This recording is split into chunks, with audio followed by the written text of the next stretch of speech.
আর বিয়ে বাড়ির মতন করে একটু এঁচোড় করে ফেললাম। এঁচোড় চিংড়িটা এই সময় খুব ভালো লাগে খেতে। আসুন কিভাবে করি একটু দেখে নেওয়া যাক। এঁচোড় চিংড়ি করার জন্যে আমি এখানে এঁচোড় কেটে নিয়েছি। কেটে এঁচোড় আর আলু দুটোই সেদ্ধ বসিয়ে দিয়েছি একটু নুন দিয়ে। বন্ধুরা, আমি ভিডিওটা কতটা করতে পারবো আমি ঠিক জানি না। এটা আমার ফোনটা খারাপ হয়ে গেছে, প্রচণ্ড কাঁপছে, যার জন্য আমি লং ভিডিওটা বন্ধ রেখেছিলাম। আবার আজকের একবার চেষ্টা করে দেখছি। এটা সেদ্ধ হয়ে যাবে, তারপর আমি চিংড়ি দিয়ে করব। এই চিংড়িগুলো আমি কেটে নিয়েছি, এবার এগুলো ভেজে নেব।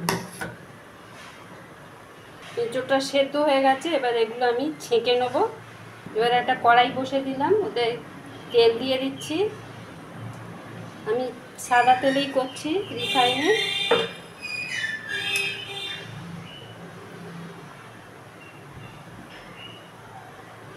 তেলটা গরম হয়ে গেছে, এবার চিংড়ি কটা ভেজে নেব।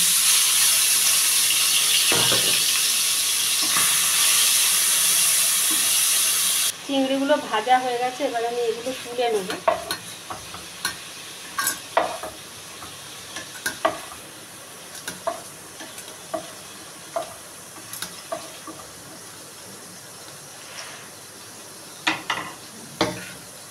আর একটু তেল দিয়ে দিচ্ছি অল্প করে।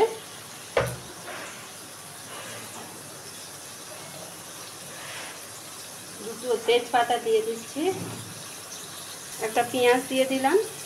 তাড়াতাড়ি করছি ভিডিওটা কাঁপছে ভীষণ এই ফোনটা। পেঁয়াজটা নরম হওয়ার জন্য একটু নুন দিয়ে দেবো। নুন দিয়ে দিলাম।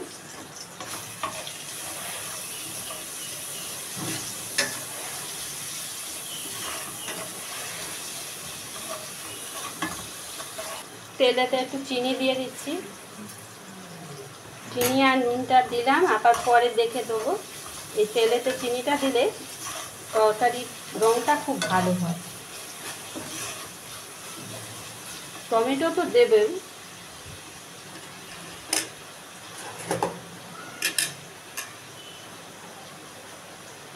এই আদা রসুন বাটাটা এবার এতে দিয়ে দিচ্ছি।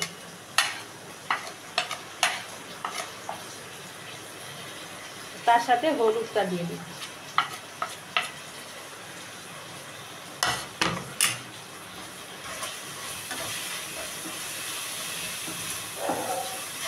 এটা ভাজা ভাজা হয়ে গেছে, আদা রসুনের গন্ধটাও চলে গেছে। এবার আমি এগুলো এতে দিয়ে দেবো, আলু আর এঁচোড়টা।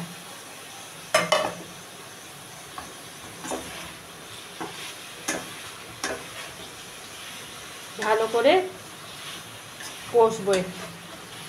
একটা টমেটো দিয়ে দিলাম, এটা একটু আগে দিলেই ভালো হতো তেলেতে।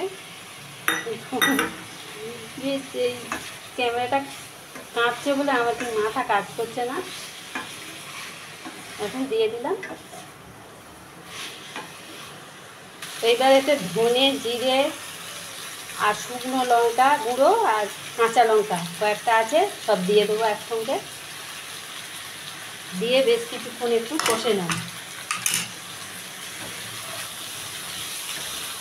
মশলাটা যাতে পুড়ে না যায় তার জন্য এই ধোয়া জলটা এতে দিয়ে দিলাম। দিয়ে কিছুক্ষণ এটা কষে নেব, 3-4 মিনিট মতন। 3-4 মিনিট মতন আমার ভালো করে কষা হয়ে গেছে। এবার আমি ওতে চিংড়িগুলো দিয়ে দেবো। চিংড়িগুলো দিয়ে দিলাম, দিয়ে আবারও একটু কষে নেব। চিংড়ির সাথে ভালো করে এটা কষে নিয়েছি। এবার আমি এতে জল দিয়ে দেবো।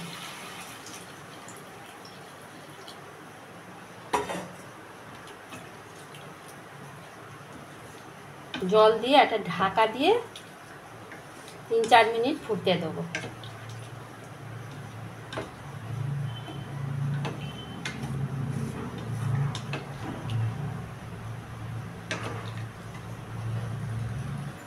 এই একটা ঢাকা দিয়ে দিলাম। 3-4 মিনিট পর ফিরে আসছি। প্রায় 4-5 মিনিট মতন ফুটে গেছে। এবার আমি ঢাকনাটা খুলে নিচ্ছি। দেখো কি সুন্দর রং এসেছে। এবার আমি ওতে একটুখানি ঘি দিয়ে দেবো, অল্প করেই দেবো, আর একটু গরম মশলা দিয়ে দেবো।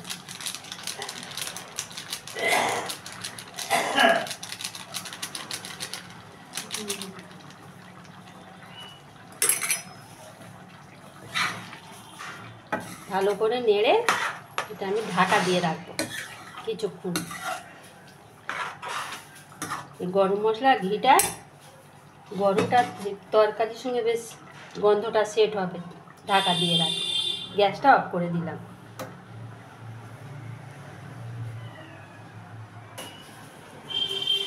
এঁচোড় চিংড়িটা আমি একটা পাত্রে ঢেলে ফেলেছি। দেখুন কত সুন্দর দেখতে লাগছে। এই ভাতের সঙ্গে খেতে খুব ভালো লাগবে, রুটির সঙ্গেও ভালো লাগবে। একবার হলেও বানিয়ে দেখবেন বাড়িতে এরকমভাবে চিংড়ি আর এঁচোড়, খুব ভালো লাগবে। আজকের আমি ভিডিওটা এখানেই শেষ করছি। আমার ফোন ভীষণ কাঁপছে। ঠিক আছে, টাটা।